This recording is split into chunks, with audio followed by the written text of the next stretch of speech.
peur d'être enfermé dans les cages à lapins. Compagnia avançait comme ça, depuis plusieurs semaines maintenant. Et le moral était bas. Le moral était même quasiment à zéro. Puis on s'est arrêté. Puis il y a cette histoire qui est arrivée sur la route, avec Pulko. Pulko, il roulait à l'écart, il roulait loin derrière les autres roulottes, avec sa roulotte à lui. Dans la roulotte, il y avait sa femme. Sa femme était enceinte, sa femme était en train d'accoucher. Elle était marimée, elle devait rester à l'écart. Il espérait bientôt que le bébé naîtrait. Il espérait présenter le bébé au chef, au Vaïda et à toute la tribu. Mais ça ne se passait pas comme il voulait. Il entendait hurler sa femme à l'intérieur de la roulotte, et dehors, la météo n'était pas. Il pleuvait. Le chemin de bois qu'il prenait était rempli de boue. La roulotte était enfoncée jusqu'à mi-roue, le cheval jusqu'à mi-patte. Et puis la roulotte s'est arrêtée. La femme criait, Pulko est descendu. Il a tiré le cheval pour le faire avancer, mais la pauvre bête ne pouvait plus, ne voulait rien savoir. Il a forcé, il a poussé la roulotte, et l'essieu s'est cassé. Il a essayé de porter. Il ne voulait pas d'un enfant mort-né. Il ne voulait pas passer le reste de sa vie à crier des prénoms pour que l'enfant vive là-haut. Il forçait, il injuriait tout ce qui se trouvait autour de lui. Et au moment le plus désespéré où il allait baisser les bras, une ombre est sortie de la forêt. Son large chapeau, large d'épaule, c'était Chaya. Chaya, il y a longtemps qu'il ne l'avait pas vu, c'était un cousin d'une autre compagnia, mais il n'a pas cherché à savoir ce qu'il faisait là. Chaya s'est approché sans dire un mot. Il s'est glissé sous la roulotte, et il a soulevé, et il a emboîté la roue, il a réparé les cieux d'un geste d'un seul, et puis il est passé devant, il a pris les brides du cheval, il a tiré, et le cheval s'est mis à marcher. Et la roulotte est repartie en direction de la compagnia. Et à ce moment-là, les cris de la femme ont été remplacés par des cris d'enfants. Pulko s'est retourné pour remercier Chaya. Chaya n'était déjà plus là. Alors Pulko a continué, la roulotte est partie et ils ont vite rejoint le reste de la compagnia. Pulko a présenté son fils à tous les siens et il a expliqué que sans Chaya, il s'en serait jamais sorti. Chaya, mais Chaya, on lui a posé les pièces d'or sur les yeux le mois dernier. Chaya est mort. Pulko, tu as rencontré Unmulo. Et ça, c'était un souvenir.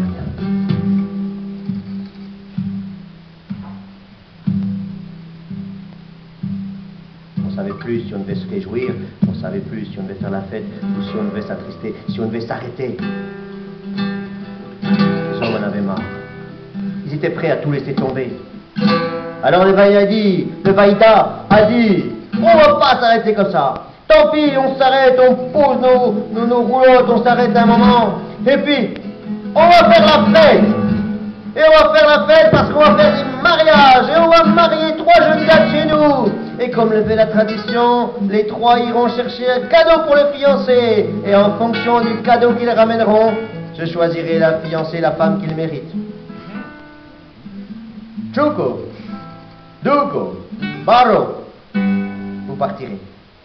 Et c'est ce qu'ils ont fait. Chuko est parti en direction de la forêt. Il a marché un moment et il a vu un cerf, une superbe bête, un cerf énorme. Il a vite fabriqué un arc, il a tiré et il a ramené sur ses épaules le cerf. Tout le monde a applaudi. Il a dit, bah à terre. Chuko, tu as ramené à manger pour toute la tribu pendant au moins une semaine. Tu épouseras la fille du cuisinier. Et on a bu, on a bu. Dugo était parti en direction de la rivière. Il ne savait pas du tout ce qu'il allait ramener. Il ne savait pas du tout quelle femme il épouserait.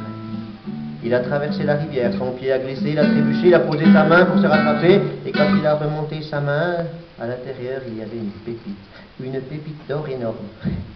Il est rentré au campement. Bata, Dougo, tu as ramené une richesse, tu épouseras la fille du millionnaire.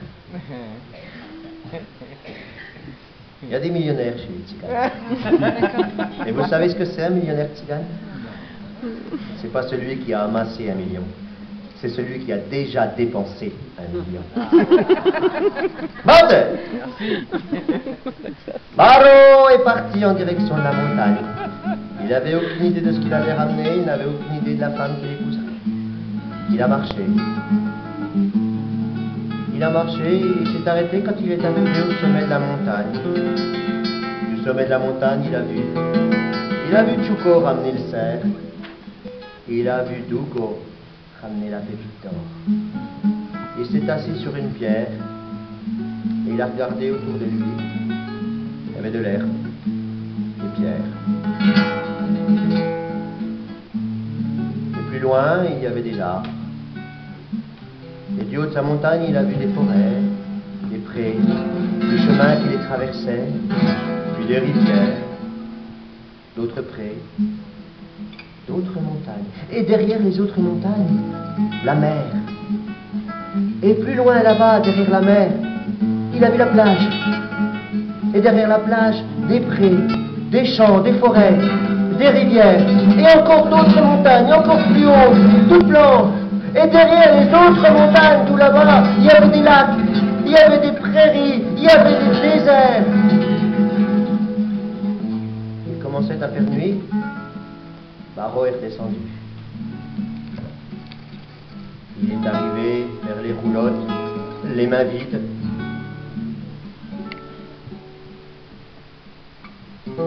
Bate, Baro, tu épouseras ma propre fille. Baro, tu nous as raconté ce que tu avais vu. Et ça va nous donner l'envie de continuer. De marcher et de rouler toujours plus loin. Baro, tu nous as redonné cette envie qui nous manquait de continuer le voyage. Tu nous as donné cette envie de marcher, d'aller plus loin que les montagnes, plus loin que la mer. Toujours, toujours, de jamais abandonner les roulottes et de continuer